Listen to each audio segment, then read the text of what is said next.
Welcome back to yet another episode of Building the Pride. I am your host, Drew, and I'm joined, as always, by my returning co-host, Mike. Mike, how are you? I'm doing fantastic, Drew. I've missed you. I missed everybody in chat.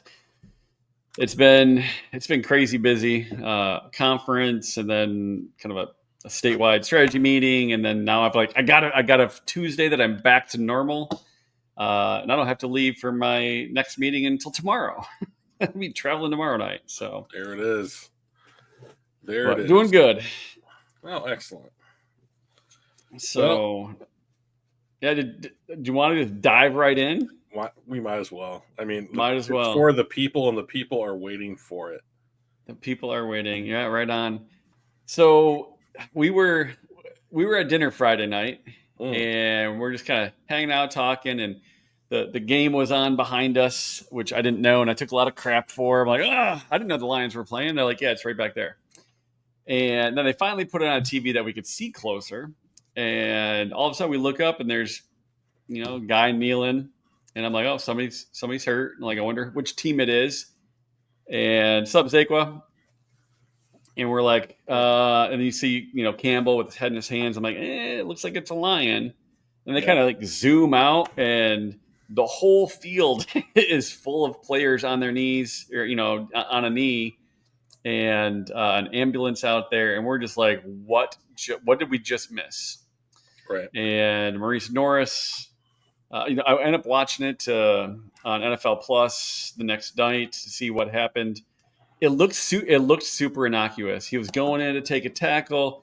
The running back was taking a stride right as he was going in and kneed him in the head, and it snapped and went down. I'm like, yeah, that looked like it hurt, but it was super scary. And they just ambulance and carted him away. Yeah, it's I'm old enough to remember Utley. Mike Utley, when they took him off the field and the thumbs up. So, hey, Zaquan, what's up, buddy? And remember, not really understanding then, because I think it was like 1990.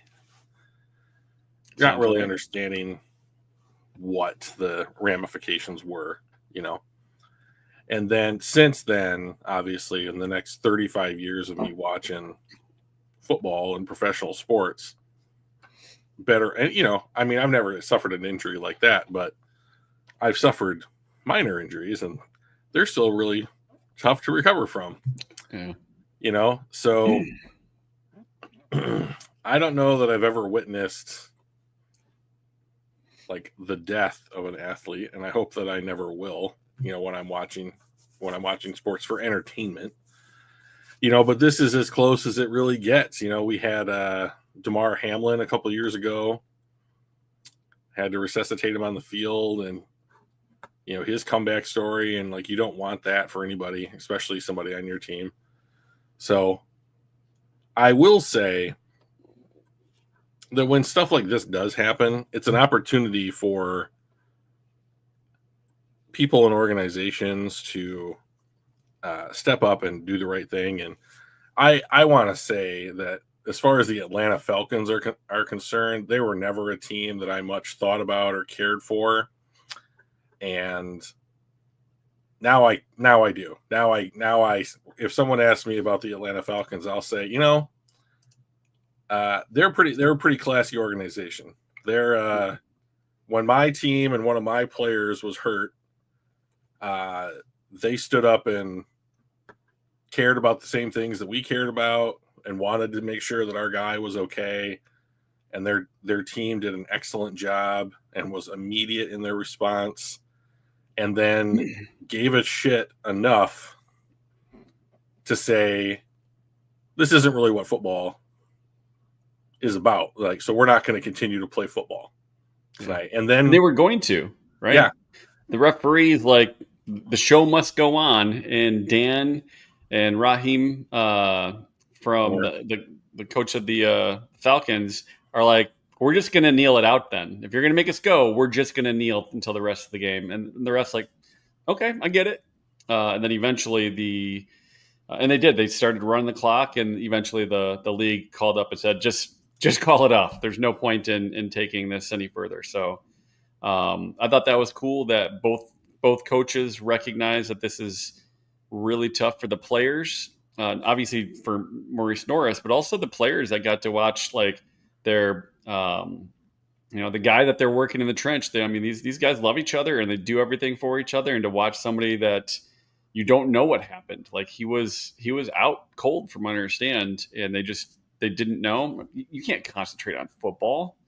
It's not as important. So I thought, to your point, I thought that was really cool that Atlanta was not just good enough. I mean, obviously they have to have medical people there, but they were awesome about all that. They treated us well, and they also recognized that this is not, it's bigger than the game.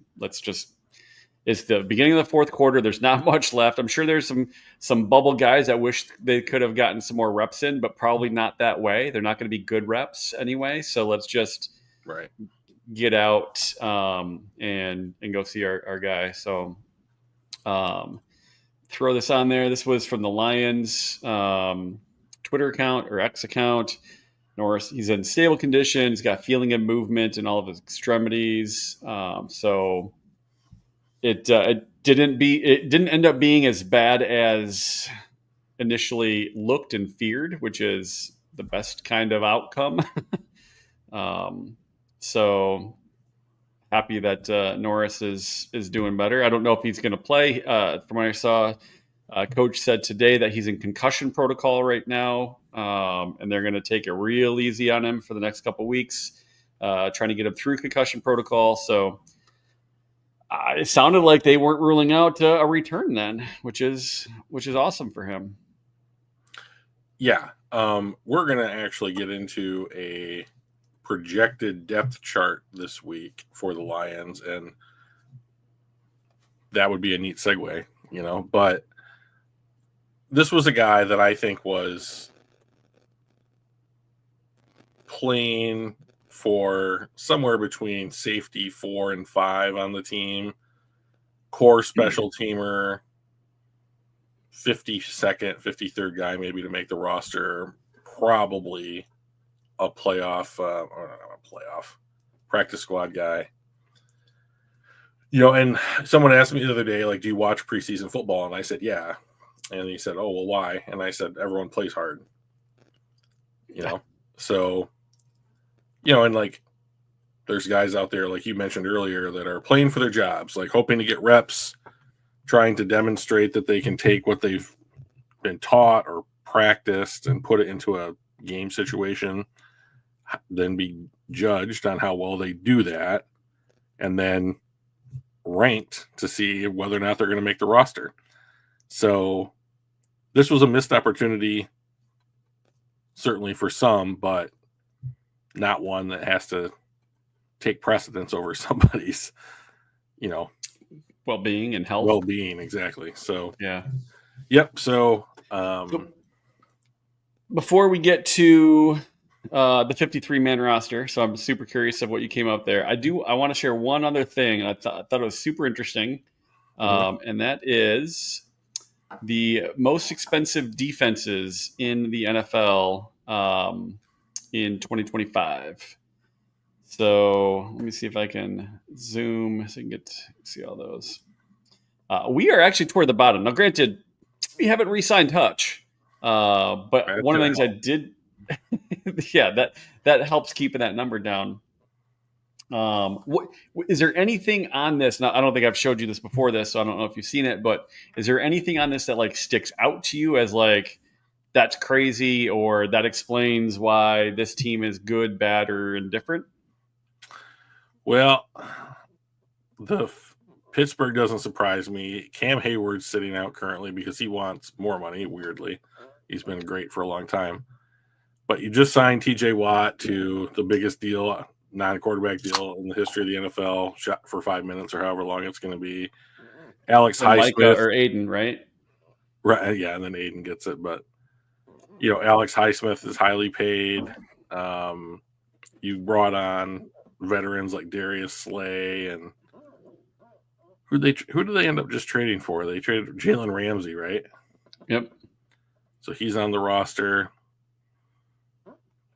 So I was surprised at the number of bad teams that spent a lot on defenses. Well, that's like the Giants, right? They're terrible. The Colts were not good. The Bears, they were okay. I think their coach cost them a couple wins. Jacksonville's up there. Arizona's up there. Like none of those teams are particularly good. Well, that's a mark of a rebuilding team. So like if you are like transitioning from GM, head coach, quarterback, and you're looking to quote unquote make immediate improvements, like the way that you can do that is that you can spend free agency money to improve your defense.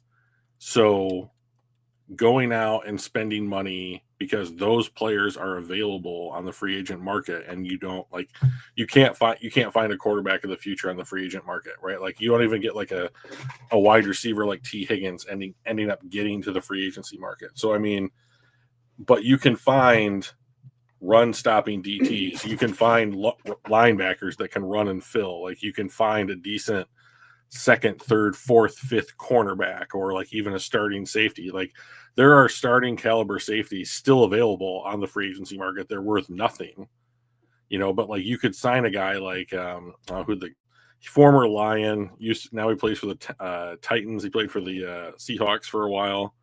Wanted to be in Detroit. Quentin Not Nelson. I got nothing. It's drawing a blank. Yeah. You can get guys like that, right? And so like New England spent a ton of money this offseason. And where did they spend it? They spent it on defensive players when they already had a good defense. Or not a good defense. They had money that they had invested heavily in their defense opposed to their offense. So I would say, so like the team on this that surprises me the most is, I know which one it is. Philly? Yeah. Oh my God. Like as good as they are, they're like, where'd the money go? 66. Like the salary cap this year, I believe, is about $250 million. Yeah. They're spending $85 million or $185 million on their offense. That's nuts. So the things that when I look at the stuff at the bottom here, Philadelphia, a lot of their defense are stud draftees on rookie contracts, right? Exactly. Like Jalen. Yeah, Jalen. Jalen Carter. Jalen Carter. He's on a rookie contract. LA's the same way. They're $3 million more, but 4 of their guys are of the recent draftees in the last couple of years are all on the defensive line. They've got Kobe Turner was 3rd in Defensive Player of the Year voting. Braden Fisk was 3rd in Defensive Player voting a different year. Jared Verse won Defensive Player of the Year. And then they had another guy that was, I don't know. But anyway, they're all on rookie contracts, and they're going to be real good for a while, but they're real cheap right now. That's the important part of the whole drafting process and positions of value. This is why it matters, right? That's why Philadelphia can put that other money to other areas, because they're drafting important positions and getting them cheaply. And we're kind of on that same area. Like Hutch is, granted, we're going to renew him, and that number is going to jump when we do. But like until then, he's real cheap, and we get to stay and put our money in other areas. So the Bengals, they just don't.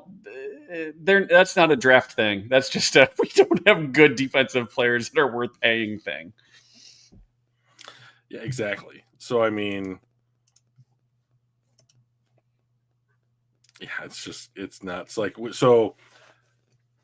For us, the extension to McNeil has not kicked in yet. The Kirby Joseph's extension has not kicked in yet. Like they haven't re-signed Brian Branch, Jack Campbell, Aiden Hutchinson.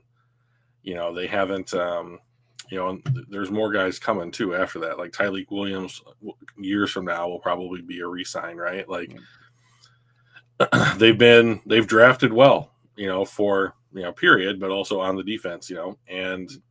Your points are well taken. Like now, Philadelphia does play that cap game where they kick the can down the road, just like New Orleans does. Philadelphia just does it way better. So I am assuming that they are able to keep certain players' cap numbers low by pushing their money out into future years and into void and loading up their contracts with void years. But I would tell me which one you'd rather do. Would you rather pay for Philadelphia's defense or Pittsburgh's? Right? Well, I think it's a no-brainer. The one that won the trophy, right? So I mean, Pittsburgh's paying almost $2.50 for every dollar that Philadelphia is paying for their defense. Now, Philadelphia doesn't have TJ Watt on their defense, and that matters, right? Like, so I mean, that is going to drive up the price, just like Aiden is going to drive up our price like next season. I cannot imagine that Aiden and JMO are going to play on their 5th years. I just cannot imagine it. So they have to get those extensions kicked in. I'm shocked that they haven't done it yet, but I guess it doesn't matter. I mean, I want them to get it done ahead of Micah Parsons, but yeah, the thing that I found super interesting, if you look at the top 10 and the bottom 10 most expensive, in the bottom 10, you've got Philadelphia, Super Bowl champ, LA won a playoff game, Cincinnati, almost. I mean, they were a couple bad early games away from making the playoffs. They're a good team. You've got Detroit won our conference. Buffalo, playoff team, won a game. Like we have 4 teams in the bottom 10 spending that are at the top of their division. I'm sorry, at the top of their conference and division winners, right? So like, and then on the other side, you've got the Giants and the Colts, who are just horrendously bad. There's some playoff teams up there, like Denver, I think, made the playoffs. Washington obviously did because they beat the shit out of us. Pittsburgh, they made the playoffs and lost in the first round, right? So they've got in the top 10, you got Pittsburgh, Denver, Washington. So only 3 of the top 10. Did Houston make the playoffs last year? I don't think they did. I think they won their division. Okay. So then they were one and done in the playoffs? I believe so, yes. I believe they got the Chiefs right off the bat. Okay. So they got 4 in the top 10 on the high end, and 4 plus the Bengals. We'll call them 4.5 on the bottom end. So I just find that super interesting that both sides have like half of the playoff teams. In the middle, the middle 20 or so is the remainder. Here's what I see when I look at the list. John Hirsch. Oh, right. John, your defense is an affront to anyone else playing defense at a professional, collegiate, or high school level. Outside of Trey Hendrickson. Yeah, except that he's not playing for them right now. Now, maybe he will be. Maybe he'll suit up week 1. I don't know. But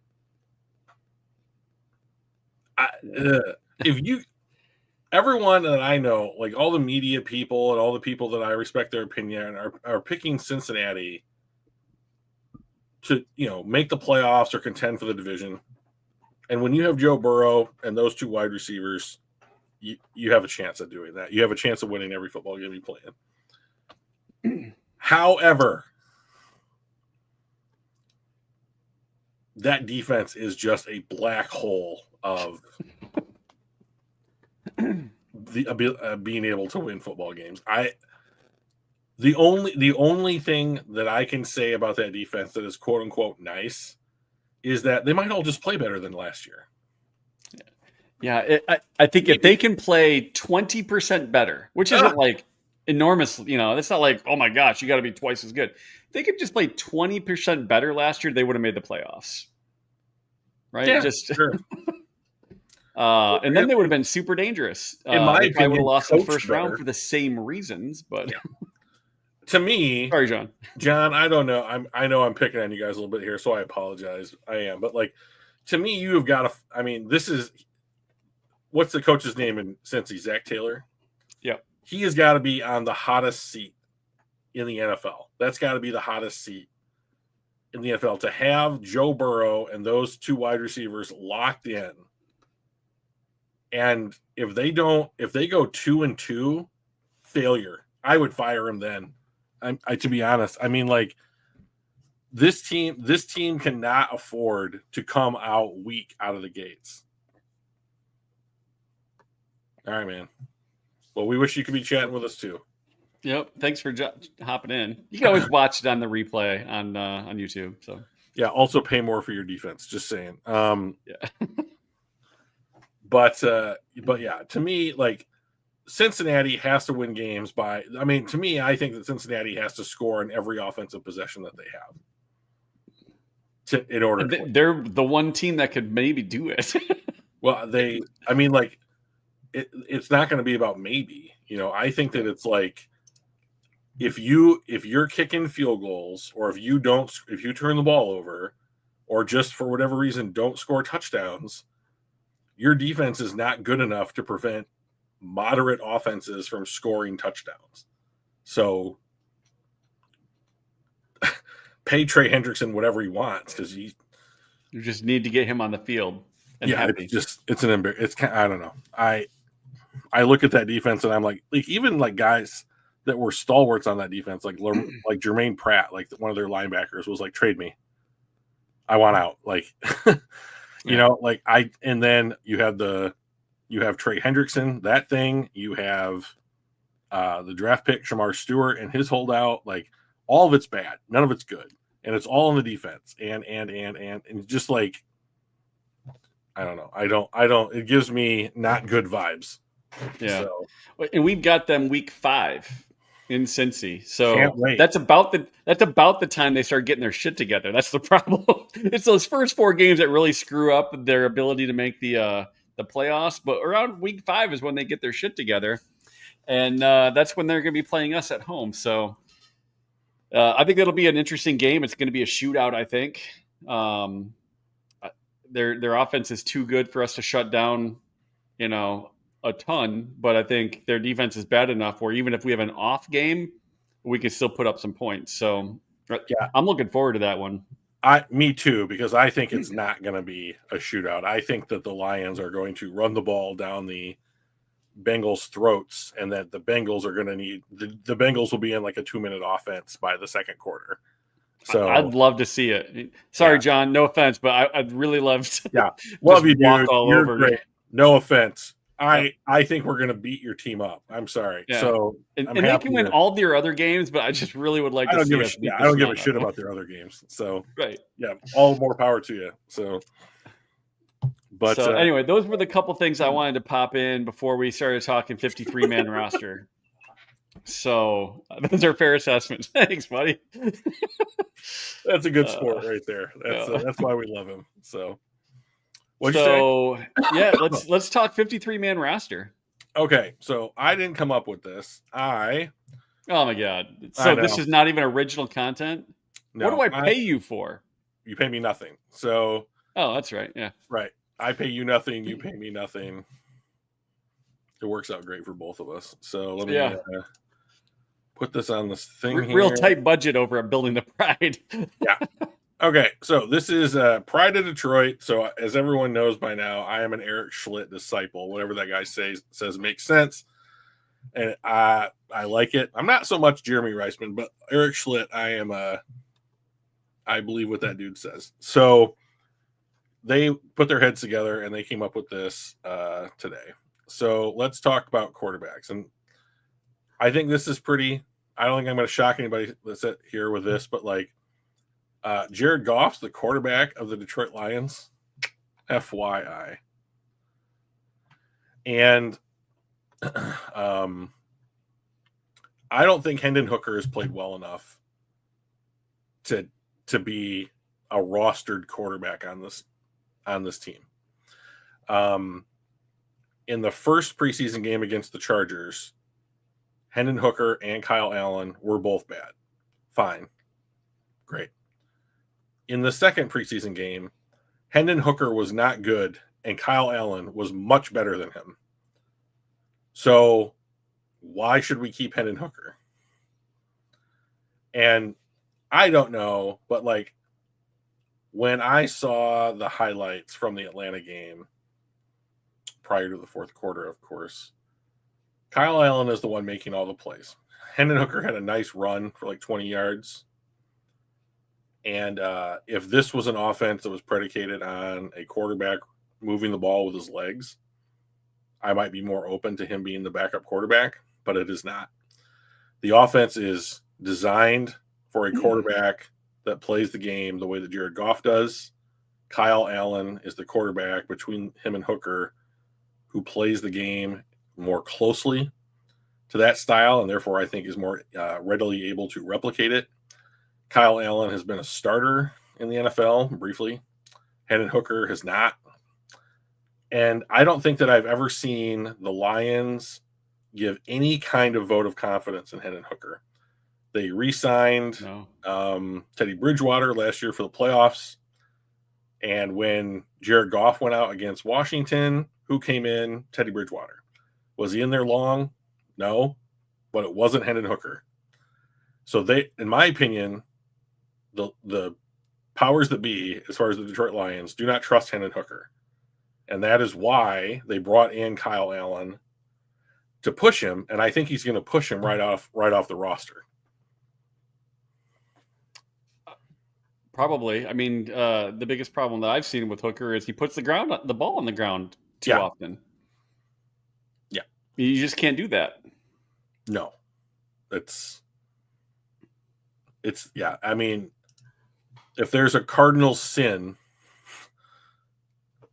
of playing the position, I mean, that's one of them, Yeah. So, yeah, I would not be surprised if the experiment was over with Hendon Hooker, and I don't know that he'll catch on somewhere else. He doesn't have the tape to do it, that's for sure. Sure. I mean, Tyrod Taylor from the Jets just went down for season-ending surgery.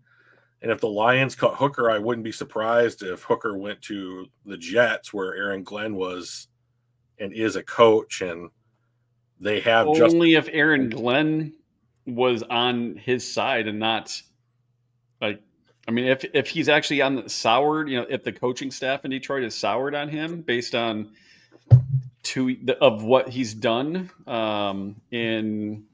what we've seen, assuming his practices and other things are as poor as what we've seen in his actual time on the field, he might be on that list of, I know Tyrod went down, but where'd Brett Rippon go? Or, somebody else, right?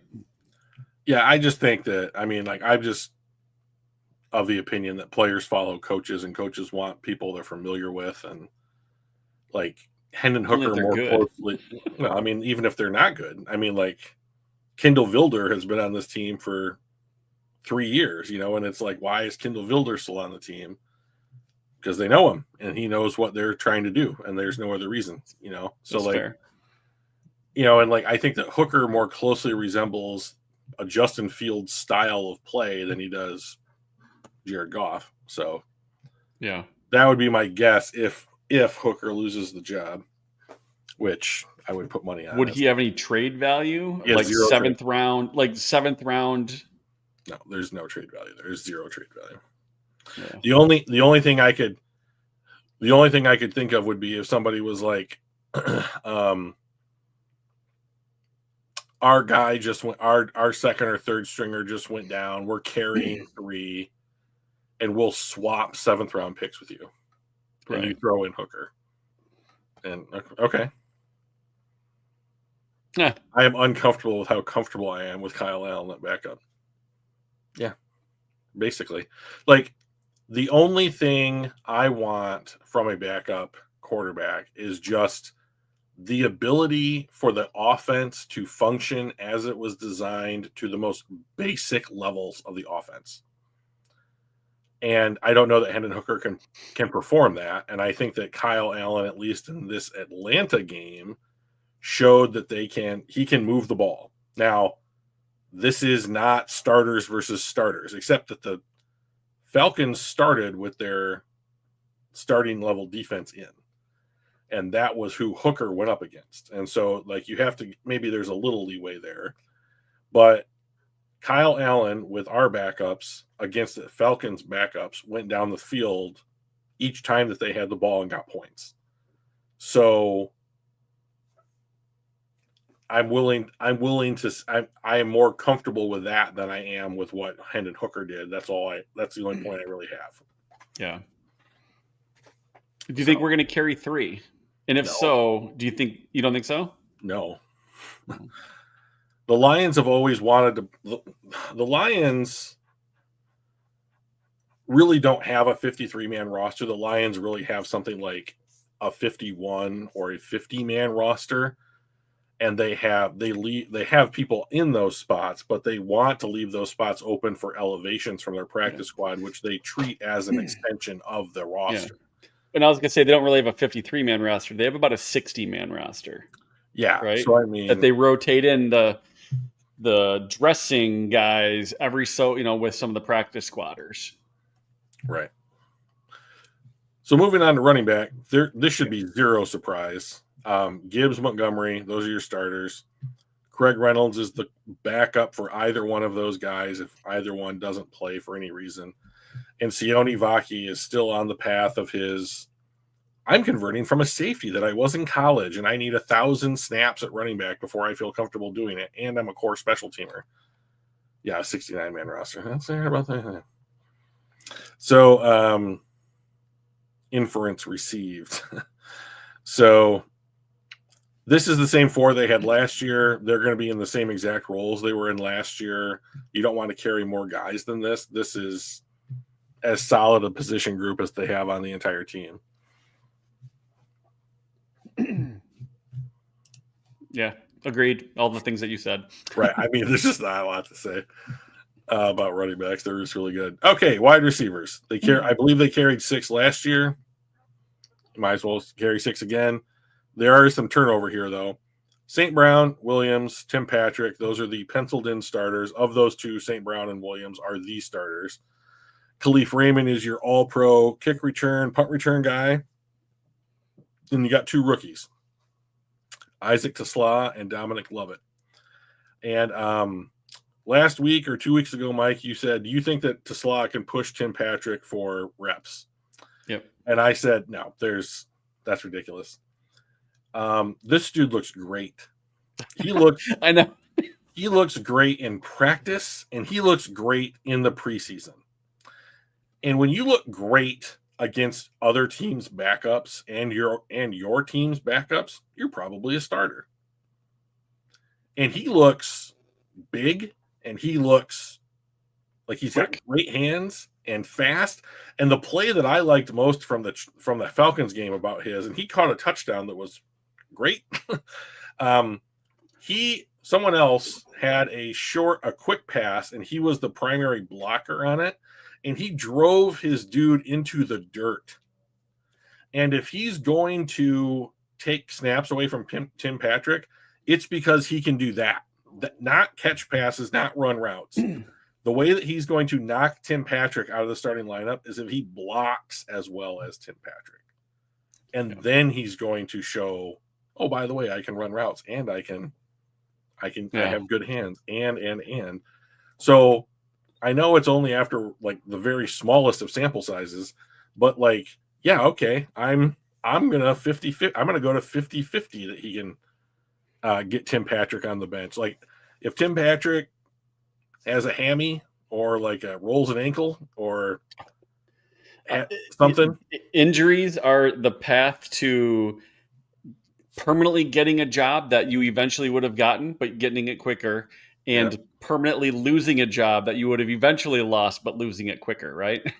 Just ask Drew Bledsoe and Tom Brady. That would have happened at some point, but when he went down and Brady got his chance, he never looked back. I think Tesla is going to be in the same way. I think even without an injury, by the midpoint of the season, I think Tesla will be getting more plays, more snaps than Patrick. I think he's going to end up being there. And by the end of the season, I think he's going to be the clear number 3, if there is such a thing. But St. Brown, even his rookie year when he had damn near 100 receptions and 1,000, I think a little over 1,000 yards. He didn't even really start until like week 6. Right? You really got to prove that you need to be there before the coaching staff, put you in. The Red Wings used to do that with all of their young guys. They call them, I want my guys overripe. And we want them not just ready, we want them really ready. And I think it'll take Tesla a few weeks to be overripe and ready to supplant a starter like Patrick. He'll get there. Yeah. Hey, Kathy, what's up, man? Hey, Kath. Mike was on a real tear there. I didn't want to cut in on his he was picking up steam, but yeah, he's I don't know that he's done anything to say, oh, we can't put this kid in.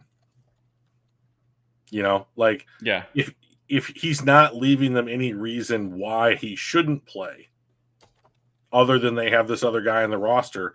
But I mean, like, Brian's even got the Kathy thing going on. Oh, Brian. So I think that I could very easily see what you're predicting happen, like come to fruition. So maybe it's like we want to put in Tesla in week 5 because we think that we have a good matchup there for some reason, and then or Tim Patrick has a history of injuries, but like, let's also not forget Tim Patrick was very good for this team last year, and in no way am I rooting for him to be any worse than he was.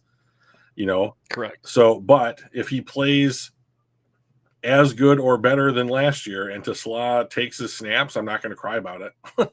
So I feel like Tesla has a little bit of Puka Nacua type of situation. Now, I don't think he's going to be a top 5 wide receiver in the NFL after his second year or whatever, right? But like Puka kind of came out of the blue with where he was at draft wise, and he had a good camp, and people are like, yeah, this Nacua guy's pretty good. And then he comes out and just sets the rookie record for receiving yards. I don't think Tesla is going to set the rookie record for receiving yards, but I think it is going to be one of those where like, okay, yeah, I've heard of this guy. He's he was a little bit later draft pick. He wasn't one of your big, well-known studs, and he's going to come out and surprise people and do better than his draft position. Mm-hmm. That's kind of my thought. The only other guy is this other rookie from Georgia, Dominic Lovett, largely probably a special teams gunner, but has done some nice things in the preseason and in camp before he got banged up. So, which he is currently banged up. So we'll see if he can get back on the field and continue to solidify his spot. But I can't remember. I think it was Jackson Meeks. Maybe I'm wrong. Jacoby Keeney. Yeah, I think it's Jackson Meeks. Had a huge catch in the Atlanta game for like 68 yards or something. And if they decide to keep another player, I think it's him. Yeah, Meeks over Tom Kennedy. I think that Tom Kennedy is a career practice squatter. He is when he has played in the NFL, it is slot only. And he has primarily been there to like return punts. So I don't think that Tom Kennedy offers what needs to be. I mean, like, do you remember Zach Zenner? Oh, yeah. Yeah. So he's the Zach Zenner of the wide receiver group. Guy that's just off on the bubble and never quite being like, the guy, right? You need to be this athletic and tall and good at football in order to play in the NFL, and Tom Kennedy is right here. I mean, like, which sucks because the dude is. So do you think baller. I think the only way he makes it and he'll probably be a practice squatter, like you said. Yep. And I think the only way he makes it is if it's Saint that goes down, right? Because he's the slot guy. He would be taking, everybody moves up a slot. I think Khalif Raymond probably ends up being more of the slot guy. Yeah. And Kennedy would make sense to be the second Khalif Raymond. If St. Brown goes down, our whole offense is completely effed anyway. Well, which is a real bummer. He's maybe not, but like, loss. Yeah. So, but yeah, I think that's his only shot. If Jameson goes down, Tom Kennedy is not the JMO type of replacement, right? That's just not what he does. I feel like it's more of a St. Brown like depth piece than JMO. Yeah, the problem with Tom Kennedy is that like I think that like when I was in high school, I was big initially. Like I was the same height as I was in like 11th grade that I was in 9th grade. So like when I played basketball, I was like a power forward or a center because I was one of the bigger kids. And then by the time I was a junior, I was like a small forward and a shooting guard because everybody caught up. And that's the problem with Tom Kennedy is that like he's just kind of not big enough for the positions that he's slotted to play, and like hard worker, love having him on the team and in camp, but like I catches the ball, good hands. Yeah, I just don't think that he's I mean, he might do some spot duty for you, but like if he has to play significant snaps, I think that you're in probably a lot of trouble. I argue Sam is able to step in for Ra. Sam Laporta being the slot guy. Yeah. Well, I mean, that's the same. Well, I mean, that's the thing. Like, if you wanted to, like, I think that Tesla, Sam Laporta can be slot players. So like, they're just middle of the field, big targets that can get open. Like, St. Brown just does it a different way. Yeah. So yeah, I agree. I guess I agree is where I'm coming from. That tight ends. Ooh, what a shock! Sam Laporta, Brock Wright, Shane Zylstra. 3 straight years of the same 3 tight ends. Continuity is the hallmark of good teams, though.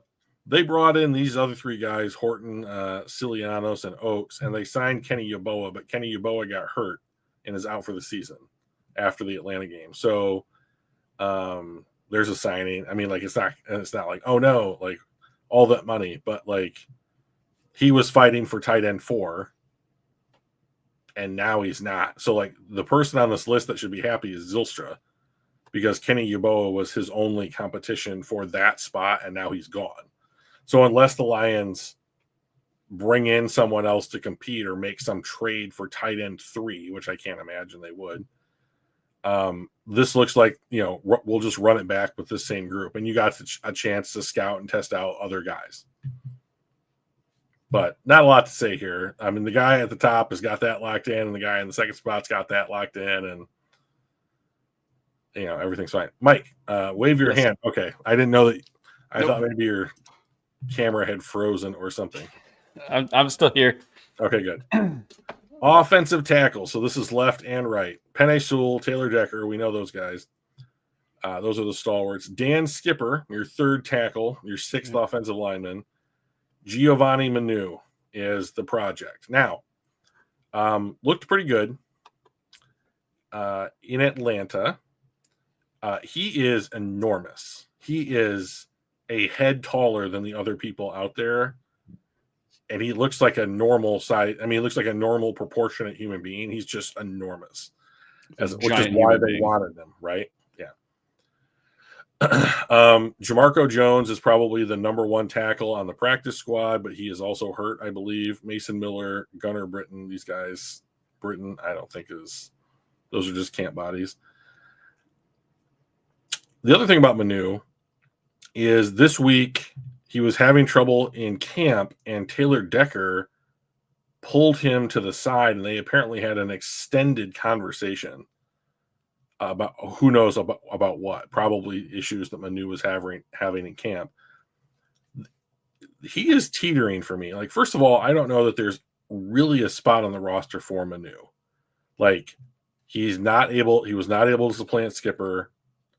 He is, for all his upside and potential, still incredibly raw, still learning a ton, but having issues putting that into practice in a meaningful way. And he has to take a step now. I mean, like, it's gone from like, oh, you're a ball of clay to, oh, okay, we want to see what you look like with a full camp and like an off season under your belt. And now it's time to start being like, let's see the progression. This is year 3, right? For him. Yeah, he was in the 22 class. So it's time to see a little progression. Like you need to be able to, if this time next year, if he's not in Dan Skipper's role, it's a failure. So let's hope he can put it together, because like I'm rooting for the kid, and they invested pretty heavily in him, in my opinion. So do you think he's just not good enough yet, or just the fact that Decker and Sewell just don't miss snaps? Well, what I think it is that you are trying to take a kid who wasn't even playing, like, it might be like Division III football, and he played at the only thing I know about where he played before the NFL was that it was in Vancouver, British Columbia, so Canada. And it wasn't like it was some college, I believe, but like he's just big. I mean, like, Right. This is very much like taking a guy off the street and trying to teach him to play football in a couple of years. Or like, I think a better comparison, like an actual fair comparison, would be like the international player program, where you see if like soccer guys can become NFL kickers, or like Ahmad Hassanin, was a part of that program, where you basically say like, okay, American football is not prevalent in other countries, but it is played to some level, but that level is nowhere near the kind of level that you would see at the high school in Texas, or like collegiate football on any level, or the NFL. So you're taking lumps of clay and seeing if there's gold or diamonds in them. And so this is the chance they've taken on him, like the Jordan Mailata-esque kind of risk, to see if you've got, because if he comes together with everything, with his physical talent, he could be one of the best in the NFL if like everything came together. Right. Because human beings are just not built like he is built. But like the odds that any group of people can take a guy and turn him into a player capable of playing at a replacement level at the NFL is an extraordinary achievement in and of itself. So will he get there? I don't know, but I do know there's a shelf life for like figuring it out. And now we're into the middle part of that shelf life, and it's time to start seeing if it bears fruit. So yeah, and the tough part for him is like, how do you get the opportunities to show whether you've bared fruit in a real game when Decker and Sewell, I think they both played 17 games. I can't imagine. So like you don't have a lot of opportunities to show off what you've learned and how you've improved. And that's both a bummer from his perspective, but it's also great from our perspective because our key starters are not missing time. Yeah, his season is the preseason. Like that is his opportunity to play. Like he's rarely even in on extra points in field goals, stuff like that. So his opportunity to show what he can do is right now. And he only has one more game. Wait, do the Lions play an extra game because of the game against the Chargers, or does that count as their first preseason game? We have 4 preseason games this year. Okay, so he has 2 more games to play and demonstrate what he has learned. He's going to have to continue to do that. But remember, they have also cross-trained him at interior offensive linemen just to see if that worked. So, which is not surprising. The Lions do that a lot with a lot of different position groups. But like he's still listed here as a tackle, which means it wasn't like he lined up at guard and just the light came on or anything like that. So he's stuck in a position where I don't think he can transition to something else quickly. Yep. And the position that he plays has 2 entrenched starters in it. So unless you're going to move on from Taylor Decker, there are no places to play. And like the investment they made in him to see if he can be an OT4 or potentially an OT3 is too big, in my opinion. But he's on the roster, so like we're going through the experiment. So yeah.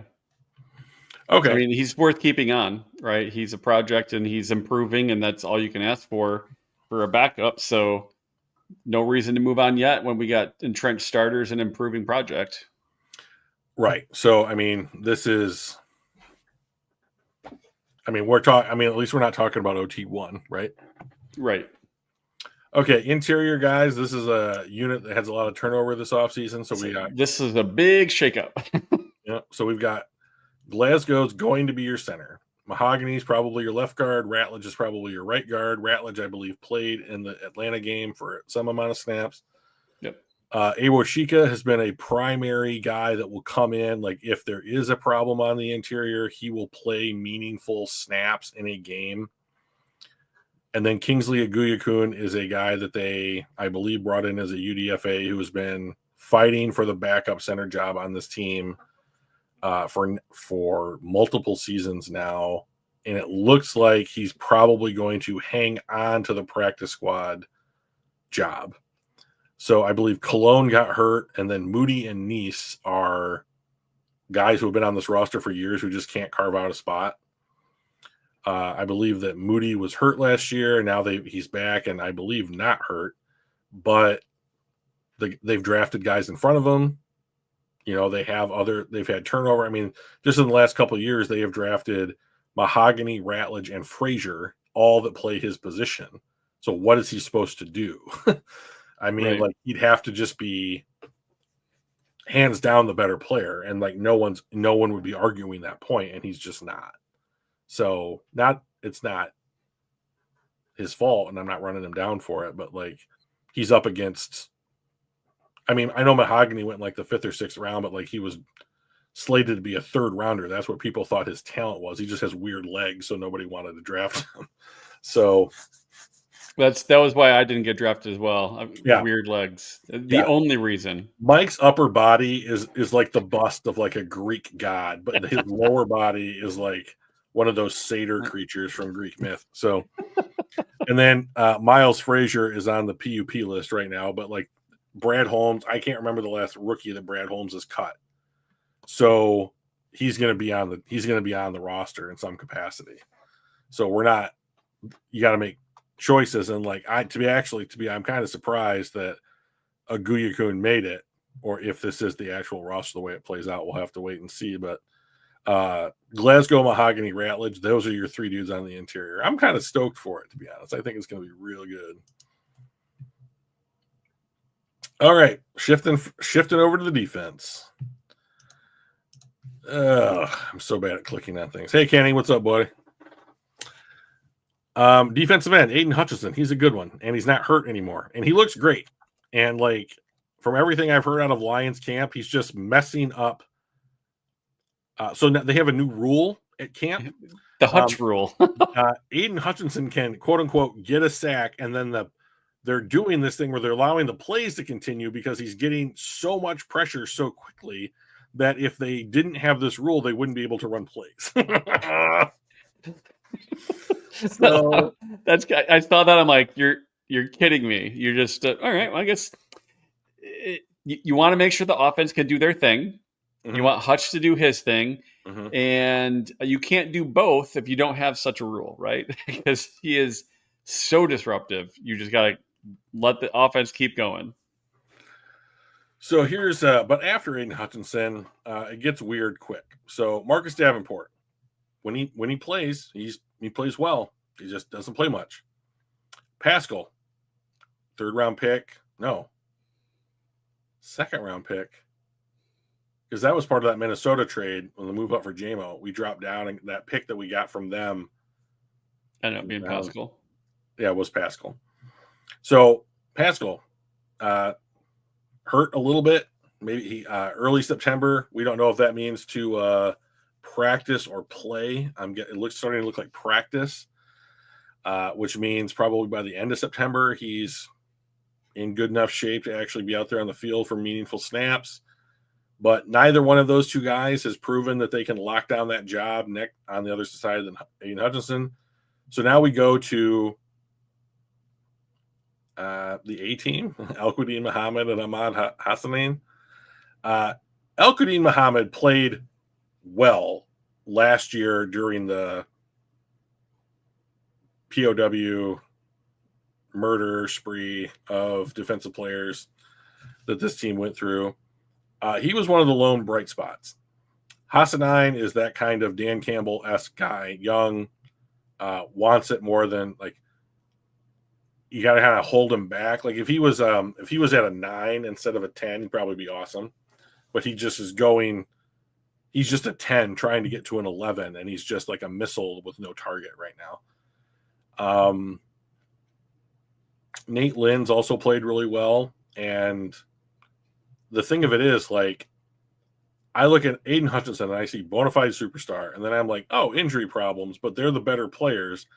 And then I'm like, oh, these guys play really hard, but their talent is maybe not up to where the other two guys above them are. You know, I would just, right. And I know I'll just die on this hill, but like, I would love to see a draft pick and like a 1 or a 2 get slotted in here somewhere, please. You know, so like, you know, and like, you know, Nate, like in the write up here, Eric talks about Nate Lynn like playing well enough, like he's going to be a start. He's going to be on someone's 53-man roster, whether or not it's Detroit's or someone else's.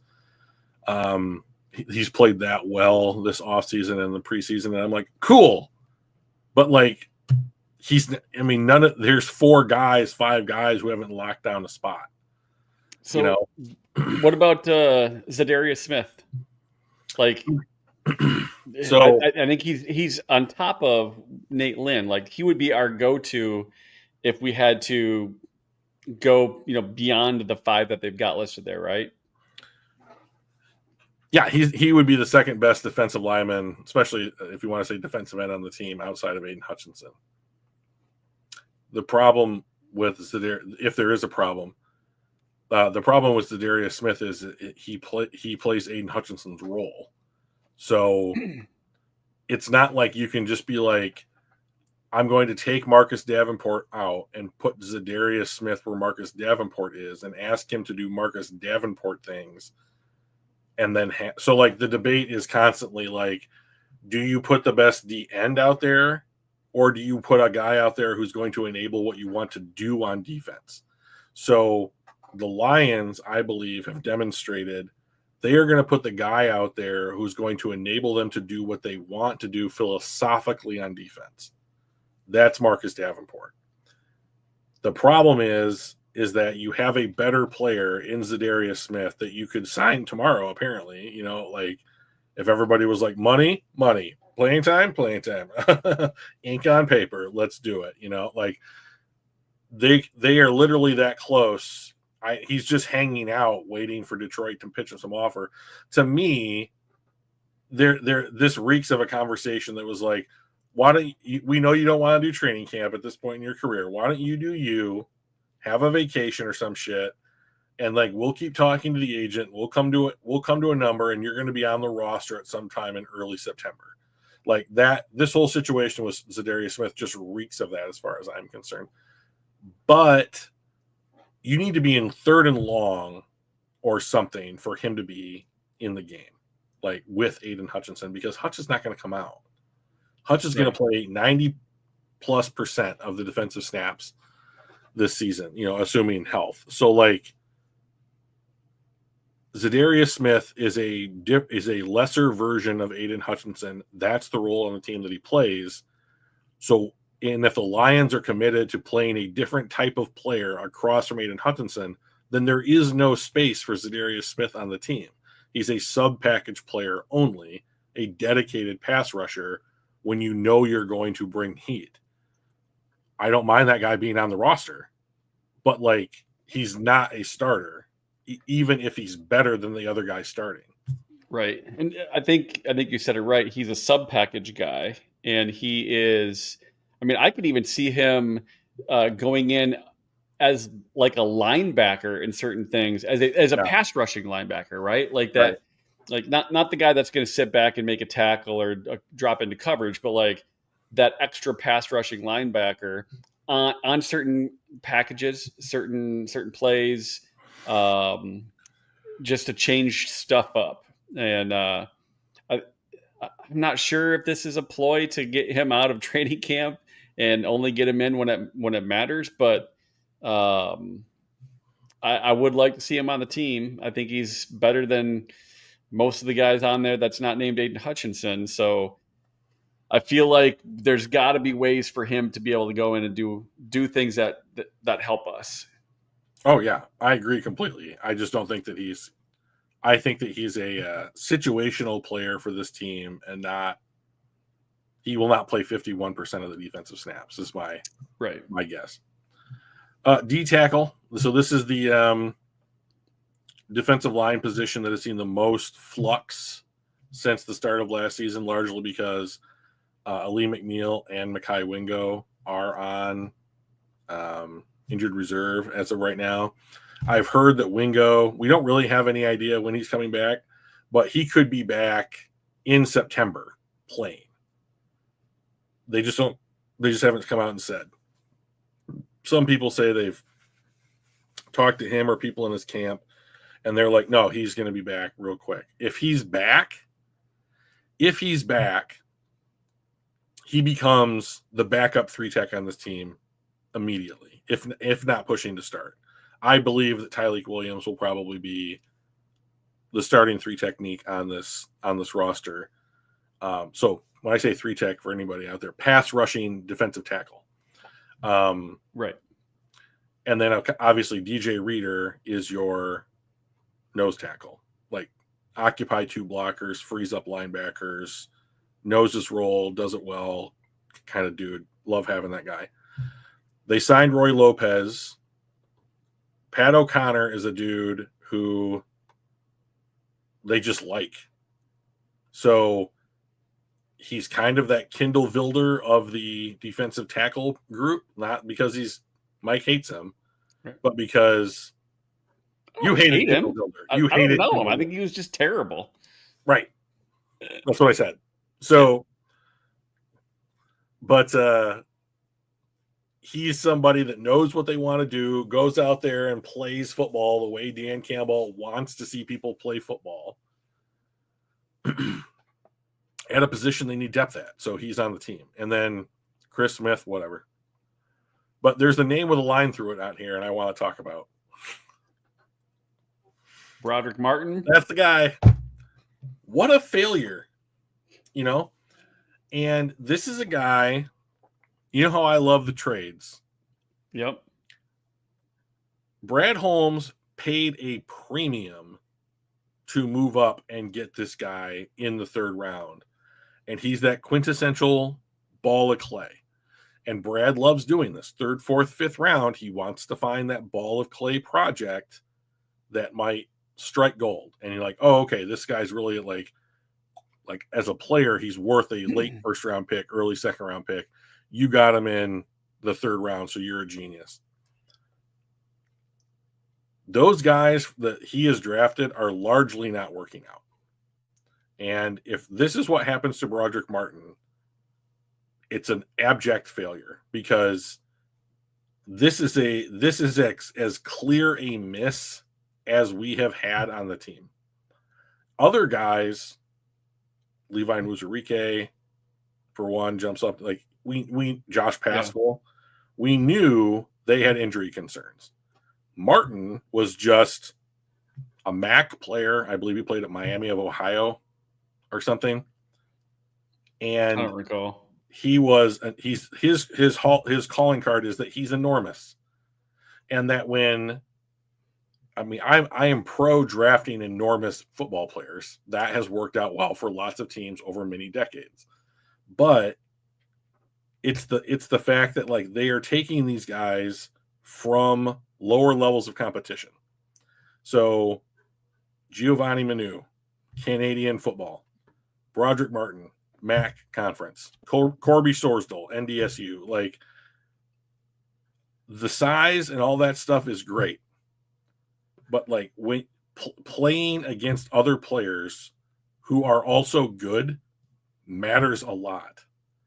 And like we drafted a lot of guys from Georgia this last draft cycle. Great. That's fine. I'm not saying you have to just draft guys from Georgia, but like if you want to expand that out to the SEC, I'm cool with guys from Florida and Bama and Texas and all those other schools. So like I just want good players. Right. I just want good players. And like I think the thing that if I had to like if I had a gun to my head, I have to criticize about Brad Holmes about something. He hunts for diamonds in the rough too much. He's going to hit sometimes. Yeah. But like, I'm fine with it when it's like Amon-Ra St. Brown and you traded down and got that pick. Then I'm okay with it. Yeah. But like, if you trade up, you better be right. Right. Like, if you give up three third-round picks for Isaac Tesla, he better hit. If you give up roughly the same thing for Broderick Martin, he better hit. And when it doesn't, that is when it really hurts. Like, the hallmark of Brad Holmes getting away with the way that he approaches the draft is that you can overpay if you are correct. So when he hits hard. And when he misses hard. And I know there are people out there that'll be like, no, dude, like, you can trade all the like 3rd, 4th, 5th, 6th, 7th round picks in the world or whatever. And if you miss on the guy, it doesn't really cost you that much. I hear you. But like, Derek Barnes was a 4th round pick. St. Brown was a 4th round pick. Like, Lee McNeil is a 3rd round pick. Like, you can get good players just by saying like, hey, you went to USC. Hey, you went to North Carolina State. The ACC is not the Big Ten, but like, it's a Power 5 conference. Like, I'd rather have those guys than where Broderick Martin played football. So this is a problem to me. I am circling it with my mouse, like you guys can see it, but you can't. So, so this is a problem for me. But like, I like the other guys that are projected to make the roster. Yeah. I don't mind a miss here and there. No one's going to be perfect, but to your point, if you're trading up, if we're taking other assets, resources, draft picks, whatever you want to call it, to move up to get somebody, presumably you're really sure this is the right move, right? Yeah. And you have to hit on those. It doesn't make him a bad GM or a bad drafter. No. He's hit too many to say he's not good at what he does. But it's a real bummer when you lose out on assets doing that type of thing and you don't hit. Right. So just minimize it. It's like turnovers. They're going to happen. Just minimize them and minimize the importance of them. I love that analogy. Because you don't want to turnover when you're in the red zone. That's a real bummer. And you don't want to turn over when you're in their red zone. Around the 50 and they end up punting, it's not a big deal, right? But don't take off the points off the board for us. Don't give them points, and we're calling it good. Exactly. Linebackers. So it's an interesting group. Alex Anzalone, stalwart. Jack Campbell, filled in. Derek Barnes is he's playing out of position. Special teamer, right? Well, he's a starter. I mean, the Lions played their base 4-3 defense more than any other team in the NFL last year, save one, I believe. So, like, these three guys are going to be on the field together a lot, which means that Derek Barnes is a Sam linebacker or a rush linebacker out of a 4-3 look. So, the problem is that I think he's a middle linebacker and not very good at rushing the passer. But they pigeonholed him into basically being like another will linebacker who's trying to rush the passer occasionally. And they re-signed him, so he's going to be on the team for another couple of years. But I would not be surprised at all if there's a 1st or 2nd round linebacker taking this spot in the next 1 or 2 years. So hopefully it's the 2nd rounder. Yeah, I would even be squeamish about that, to be honest. But like, yeah. But here behind them, there's stuff to talk about. So like, they signed Grant Stewart, I don't know. He looks like a lion. His hair streams out of his helmet like a lion's mane. If there's a dude who's trying to be equal parts football player and mascot, it's this guy. So gotta do what you got to do, right? Yeah. Nowatzki is a guy they just don't want other teams to have. 2 years ago, they like pulled off some kind of practice squad trick to like hide this guy on their practice squad until they could free up a spot for him. And he, once again, last year during the horrible run of injuries on defense, like he got playing time and he played well in spots, and so here he is getting an opportunity. Like all three of these guys, Stewart, Nowatzki, Cunningham, they are special teamers. That's their primary role on this team. But anybody gets hurt, like you now have a guy that can come in for each one of the starters in front of them. We have not had that on this team under this administration yet. So, like, these are 6 legit linebackers, 3 of which are pigeonholed as special teamers, and backups in every sense of the term, 2 guys in front of them. So, this position group is going to be one that I'm going to watch pretty closely this year because I really want to see what this looks like when a position group has 3 entrenched starters who knows what's going on, and then 3 backups who are like, this is the perfect mesh of like, you guys are the starters, we are the backups, everyone knows their role, and the role's almost all perfect except for Derek Barnes.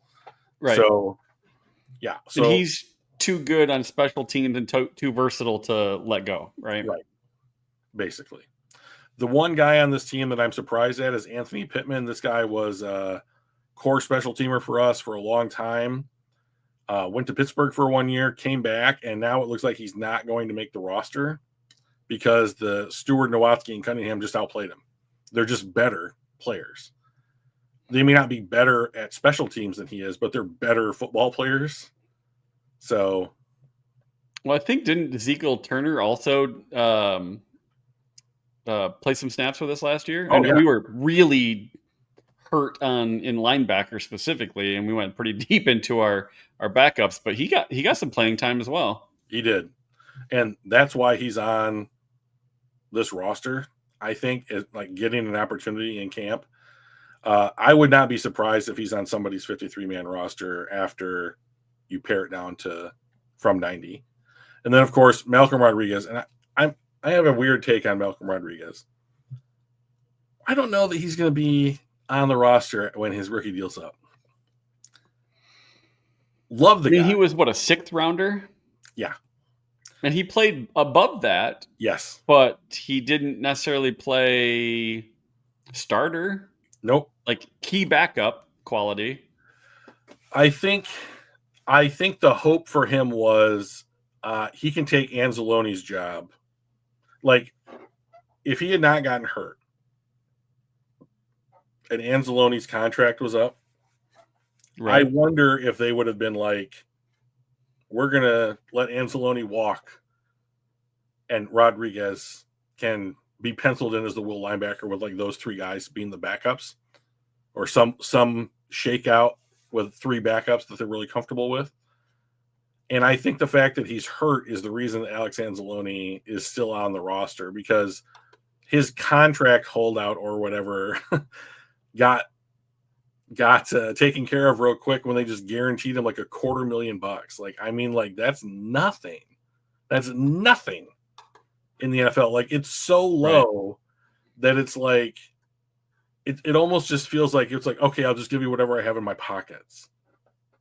It's change. It's so minuscule that like this is what like, to be honest, like it's so small that I'm like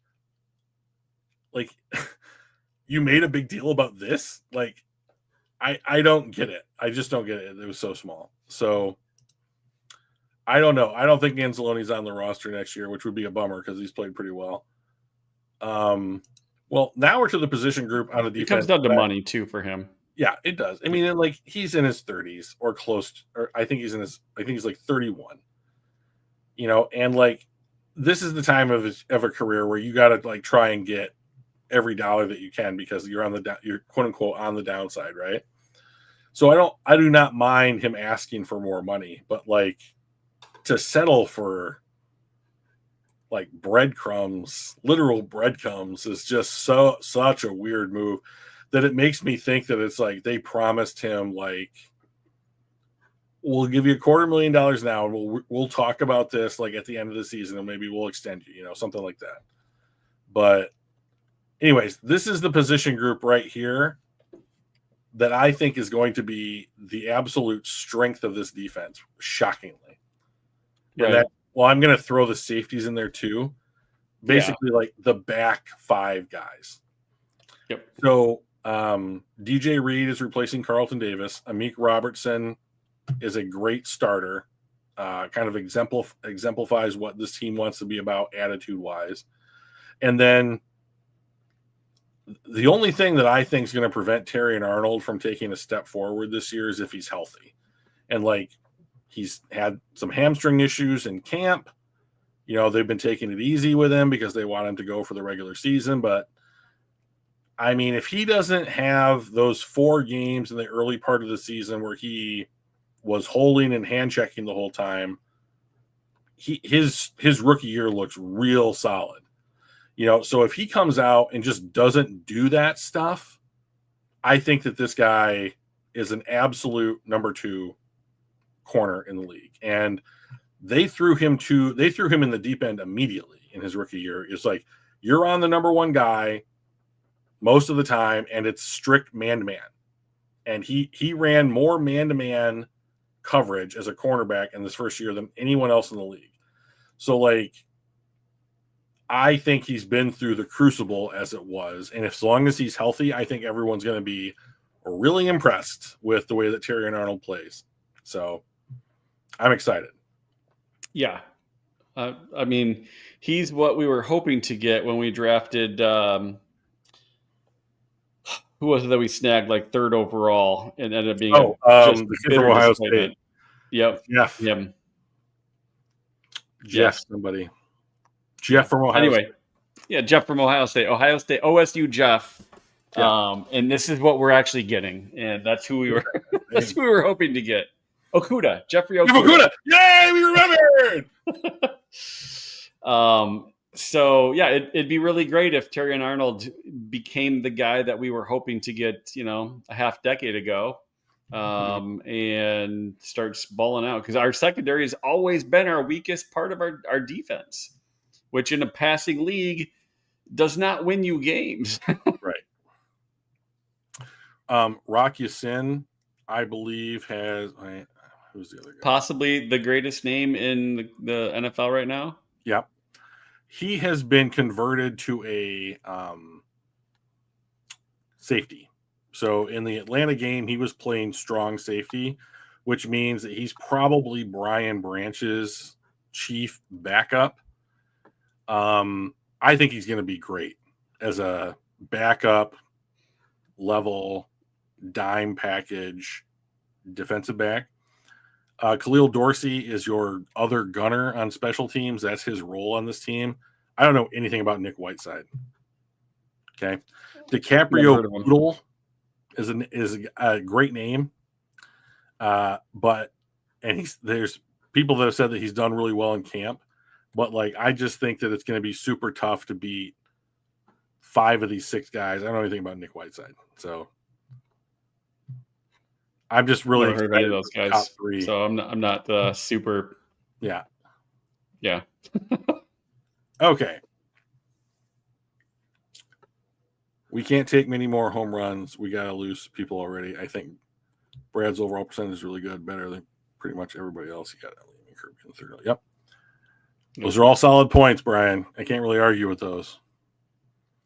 And he would if he could. Nobody's perfect. I'm just saying, like, he is also the kind of guy, like, to keep with the baseball analogy, like, he's the kind of guy that's going to go up to the plate every so often and just swing as hard as he can. You know, and like sometimes those dudes strike out, like, I get it. But I also think that, like, see, the thing about, I'm on a tangent. The thing about Brad Holmes is everyone's like, oh, he's so good. Like, he hits on so many players. Okay. Then, like, do the things that give you the most opportunities to draft players, right? Like, I feel like he just is so zeroed in on targeting certain guys. Like, Bill Belichick was renowned for, like, having, like, a very small, like, draftable player pool, guys that they scouted, right?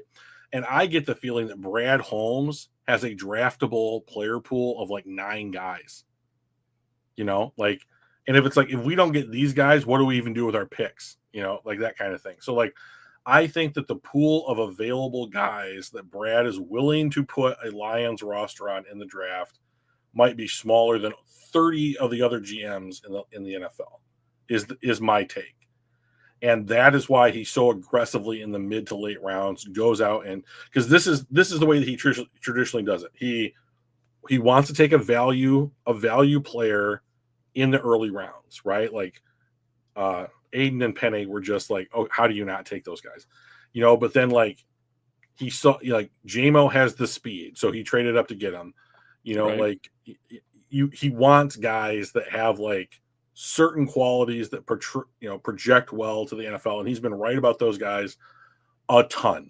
And where he takes a little liberty is after the second round, he really wants to take a shot. And so like, you could even say like drafting a Levi Muzurike with the injury history was quote unquote taking a shot, or trading up for Martin, trading up for Tesla, but then he comes back in the later rounds and he goes back to that value mindset. So like, let's grab Derek Barnes, let's grab Amon-Ra St. Brown, back-to-back picks in the fourth, right? That was his first draft. And then it's like, let's take Mahogany, who's slipped. Like, let's take Mile Frazier's, who's slipped. Let's take, these other guys that slipped. And like, if you're 50-50 on those guys, you look like a friggin' god. So like, and that is what he has done. So I'm not knocking him, but like, can we also please acknowledge that he is not flawless? Because it's starting to get to the point to me where I'm like, okay, like if he drafted as well as everyone says he drafts, we'd have a Super Bowl by now. Because like, how could you not? Like, it's that level of like, in Brad we trust. Great, Yeah. But he's not always right. That's all I'm saying, is that he's not always right. This is another core unit of the team. Branch and Joseph, in my opinion, and I think a lot of other Detroit fans, because we're Detroit fans, would say that's the best safety duo in the NFL. I think Brian Branch has a chance to be Defensive Player of the Year. I think he's at that level because they are going to play him everywhere from like deep all the way up on the line of scrimmage. And like, to me, I very much want the Lions to go and invest in a third safety. So like, I think what would be very interesting is if you had something like Rock Ya-Sin and Kirby Joseph paired up at the traditional safety spots, and you have Anzalone and you have Campbell as your two traditional linebackers, and then you just let Brian Branch just go wherever he wants on the football field. Like, I think that he's so much better. Spirit takes you, Ryan. Yeah. I want that dude up by the line of scrimmage so hard. Like, he can blitz. He is excellent at sniffing out those like quick wide receiver like screens or like quick throws to like running backs out of the backfield. Like, I think that like he could keep up with any tight end in the NFL. Maybe not Brock Bowers, but like every other tight end, he can keep in, and like having him up near the ball just feels excellent to me. And like, I was really disappointed when they said they were going to move him to safety and not keep him at nickel, but I just want him up at the line of scrimmage, like causing havoc. Like, he is a guy that I think is just like getting him and Aiden Hutchinson close together, I think is a win.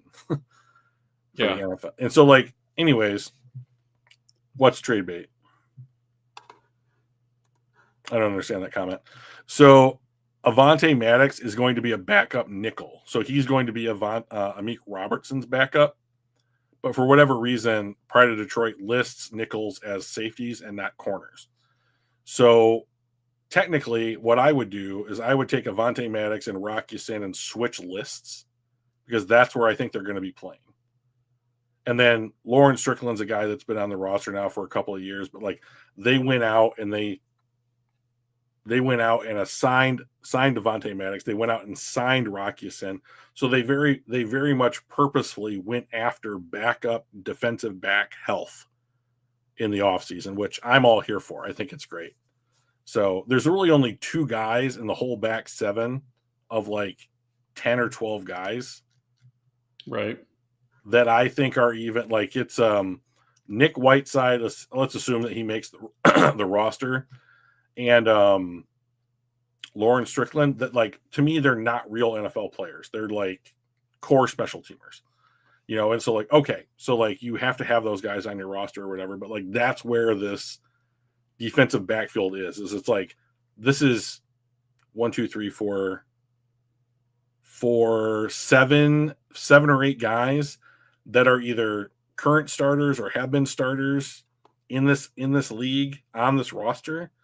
So I'm here for it. I think this unit's going to be absolutely great for us this season.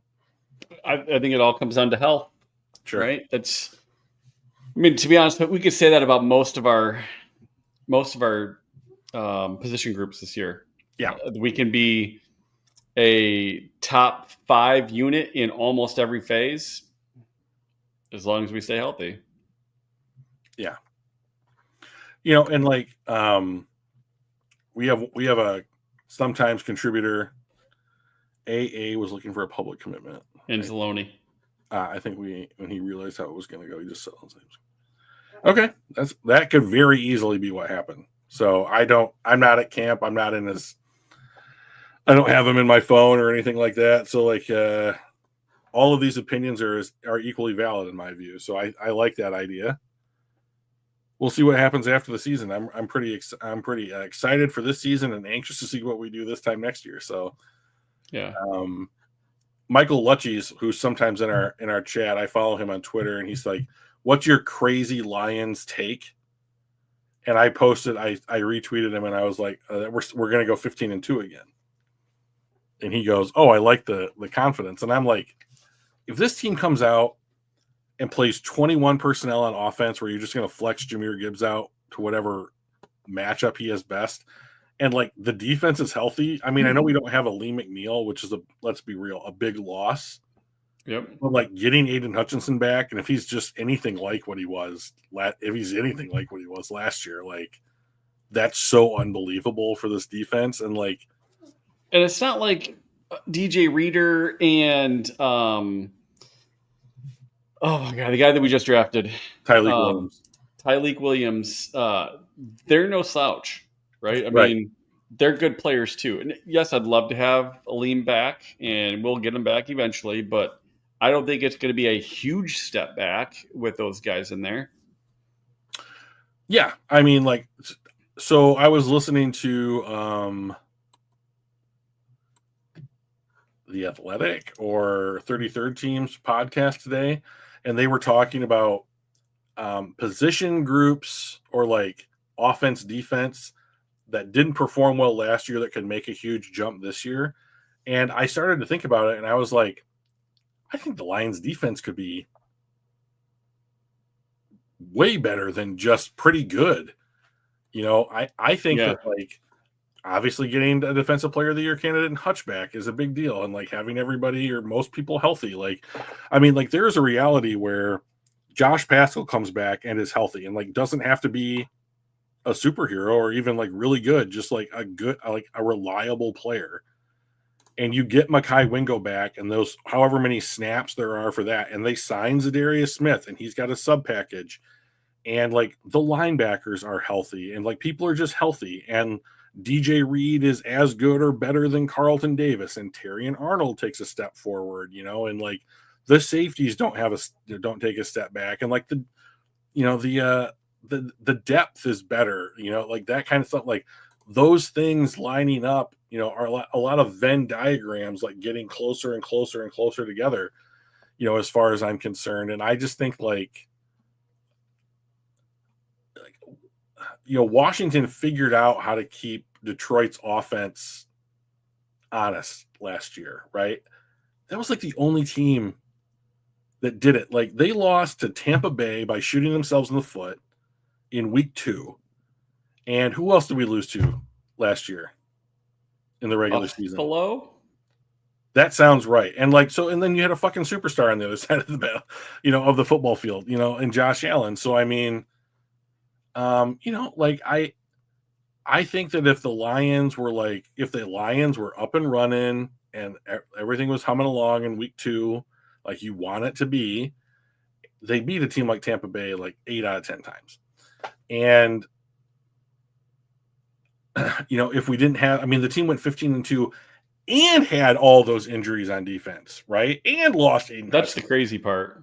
And so I mean, like, people, I think the media is really high on knocking us for the turnover at coordinator, but like Kelvin Shepard has been here since the very beginning of this administration.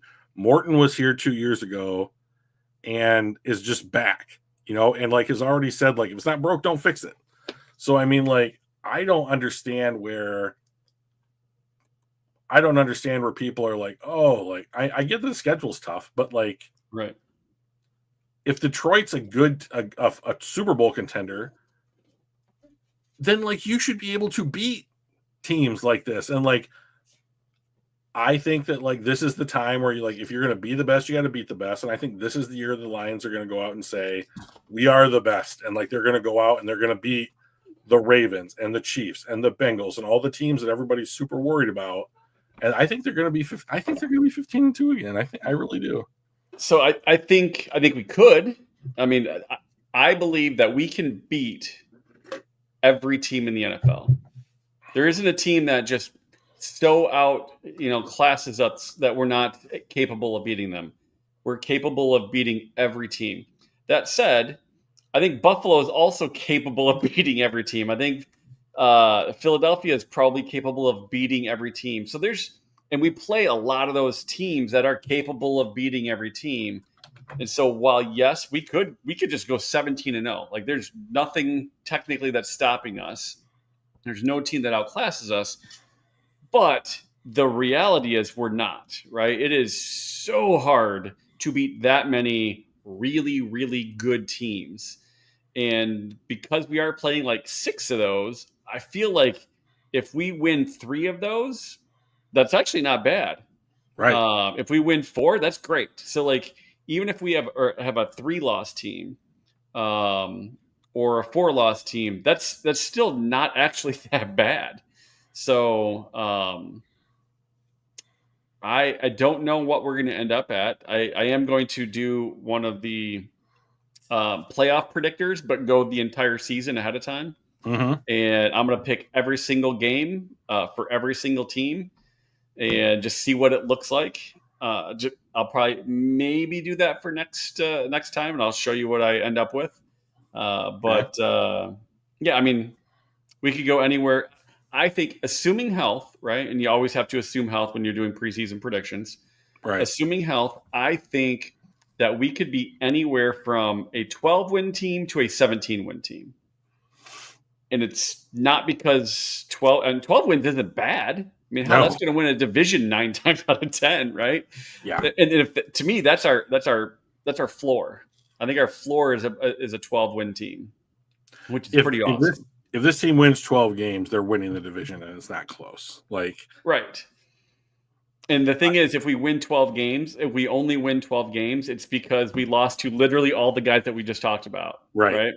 Cincy and Philly and Washington and Baltimore and Kansas City. That's 5, right? That would be the 5 losses. The Rams are in there. So we beat one of those teams. Like, we would have to lose to all of the top teams. And that's when you start going, are they a paper tiger? Are they like good on paper, but not against, high-end competition? And the answer to that is no. Like, I don't think we are paper tigers. I think we are really good and we can beat those. So my guess is it's probably going to be closer to 14, 15 wins. And we're going to probably split the difference on some of those against some of those elite teams. Yeah, that's likely. I guess this is the year where I'm finally just drinking most of the Kool-Aid. I need to warm up to Kool-Aid, right? Like, I'm sitting in my glass of water, my peach tea that I love with lemon in it or something like that. And then everyone's over here like, oh, here's this powder that you pour into water to make it taste better. Yeah. And I'm like, nah. I'm going to start with lemonade. I'm going to go from water to lemonade, and then we'll get into the, And now everybody's like, oh, I don't know. I've had a lot of this Kool-Aid. I'm ready for something else. And I'm like, that Kool-Aid looks really good. Like, I'm kind of excited for that. So yeah, no, to me, I'm, the other part of me is that, like, I don't like close games. I like blowouts, and like, I like really good teams that win lots of games. And I want that team. I want that team to be the Detroit Lions. So like, I know that I'm like coming across like very biased right now, but like, I just think that what don't we have? The ownership's on board. The GM's good. The coach is good. Quarterback is, I mean, everybody, the media people are like, Jared Goff is firmly in the top 10 of quarterbacks in the NFL at this point. They have most of them have it like around 8th. And I'm like, okay, I've said for years, like, you need a top 8 quarterback in the NFL to win the Super Bowl. If you don't have one, you're not winning it. So like, right.